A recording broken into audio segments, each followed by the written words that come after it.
Mohun Bagan league খেলবে এটা তো বলেন, লিগ খেলতে কিন্তু সিরিয়াসলি খেলতে হবে। সেজন্য প্র্যাকটিসটা আগে থেকে শুরু করলাম, হাতে সময় পাওয়া গেছে, কারণ RFDL এদের অনেকদিন আগে শেষ হয়েছে। সেখানে ছেলেদের দেখে নিলাম, আর লিগ তো কখন যখন তো শুরু করে দিতে পারে, আমি যে সিজনের সময়টা পাবো না, সেজন্য একটু আগে শুরু করলাম, আর কিছু না। আর যারা ISL খেলেছে তাদের 21 তারিখ খেলা শেষ হয়েছে, তাদের মিনিমাম তো 2 উইকস, 15 থেকে 20 দিন রেস্ট দরকার। ওরা গ্র্যাজুয়ালি জয়েন করবে, বাট ওদের ওয়ার্কআউট পাঠিয়ে দেওয়া হয়েছে, ওরা যে যার মতো ওয়ার্কআউট করে আসছে। হ্যাঁ, বাস্তব ISL এ খেলা ছেলেদের কলকাতা লিগে নামিয়ে আনা, এটা তো মোটিভেশনের কিছুটা তাদের ঘাটতি হতে পারে। না, তাদের ঘাটতি না, তারা তো ISL এ রেগুলার খেলেনি, তাদের তো এখানে প্রমাণ করে আবার ওখানে ফিরে যাওয়ার জায়গা, এটা তো ওদের পক্ষে ভালো। এটা নেগেটিভ কেন, এটা তো ওদের পজিটিভ হওয়া উচিত। ওদের এখানেও খেলালাম না, ওখানেও খেলালাম না, বসে বসে থাকলো, তা ওরা তো হারিয়ে যাবে, গেম টাইমটা পাবে না। ওরা এখানে ডিফারেন্স করুক, করে চলে যাবে ওখানে, কোনো আপত্তি নেই। ওদের বেটারমেন্টের জন্য ওদের আনা, ওদের ডিমোটিভেট করার জন্য এখানে আনা নয়, আর কাউকে জোর করে আনা হয়নি। তুমি এককভাবে এবার দায়িত্ব পেলে কলকাতা লিগে, তোমার পার্সোনাল মানে টার্গেটটা কি? দেখো, লিগের ফরম্যাট আমি জানি না, লিগ কি হবে আমি জানি না। আমার এখন ফার্স্ট প্রায়োরিটি হচ্ছে আমি ভালো প্রিপারেশন করবো, দেন লিগে ড্র হবে, লিগ কি ফরম্যাটে হবে, যদি লটারি করে গতবারের মতো হয়, তবে গতবারের মতো লটারিটা যদি হয় সেটা খুব দুর্ভাগ্যজনক, ওটা লটারি নয়। লটারিটা যদি লটারির মতো হয়, সেটা IFL এর কাছে আমার রিকোয়েস্ট থাকবে যে সারা বিশ্বে যেমন লটারিটা হয় সেরকম একটা করে ট্রেতে করে নিয়ে আসছে, নিয়ে এসে টিমের নাম বুঝে, ওটা লটারি নয়। আমার মনে হয় তাতে স্বচ্ছতারও থাকে না। লটারিটা লটারির মতো হোক, তারপর কি গ্রুপ হয়, কি টিম হয়, এক্স্যাক্টলি। ধরো আমি একটা পটে করে নিয়ে যাচ্ছি, কি লেখা আছে তো আমি জানি, ওইটা বার করছি, দিয়ে দিচ্ছি, এটা লটারি নয়, লটারিটা লটারির মতো হয়।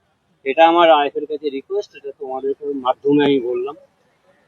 তারপর ফরম্যাট পাই, ফরম্যাট পাওয়ার পর আমি তারপর কি টিম থাকে তারপর অনেক জুনিয়র প্লেয়ার পেয়েছো যদি প্র্যাকটিস করছে, যারা জুনিয়র থেকে এসেছে, তোমাদের একদম বয়স ভিত্তিক টিম থেকে এসেছে, সেই ছেলেগুলো কলকাতা লিগের জন্য তোমার প্রথম দিনে প্র্যাকটিস দেখে তাদের কি মনে হচ্ছে যে হ্যাঁ, একদিনে কিছু করুক, ওরা এখন প্রেশারটা নিতে শুরু। দেখো, গড়ের হোম মাঠে খেলবে, কাঁধের উপর দর্শক নিয়ে খেলবে, এইটা বিরাট ব্যাপার। অনেক কোয়ালিটি ছেলে কিন্তু এই প্রেশারটা নিতে পারে না। এখানে বাচ্চা ছেলেদের ওদের ইন্ট্রোডিউস করার দায়িত্বটা আমাদের।